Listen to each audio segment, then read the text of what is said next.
Hi plus two students, உங்களுக்கு மார்க்கெலாம் வந்துருச்சு.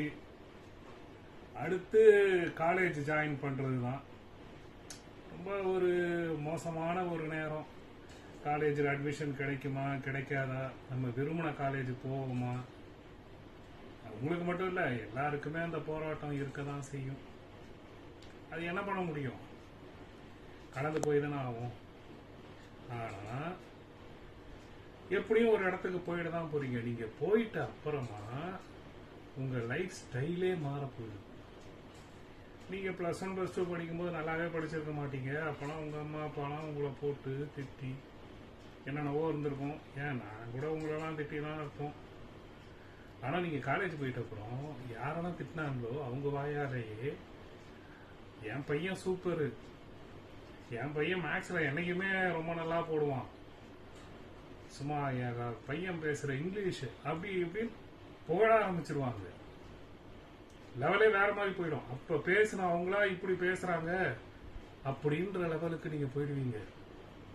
இது எல்லாரோட இதுலயும் நடக்கும். ஏன்னா நான் எங்களுக்கு அனுபவம். நீங்க முதல்ல போறீங்க, நீங்க போய் பாத்தீங்கன்னாலே தெரியும். யாரெல்லாம் உங்க திட்டினாங்களோ அவங்க பாத்தீங்கன்னா உங்களை அவ்வளோ புகழ்வாங்க.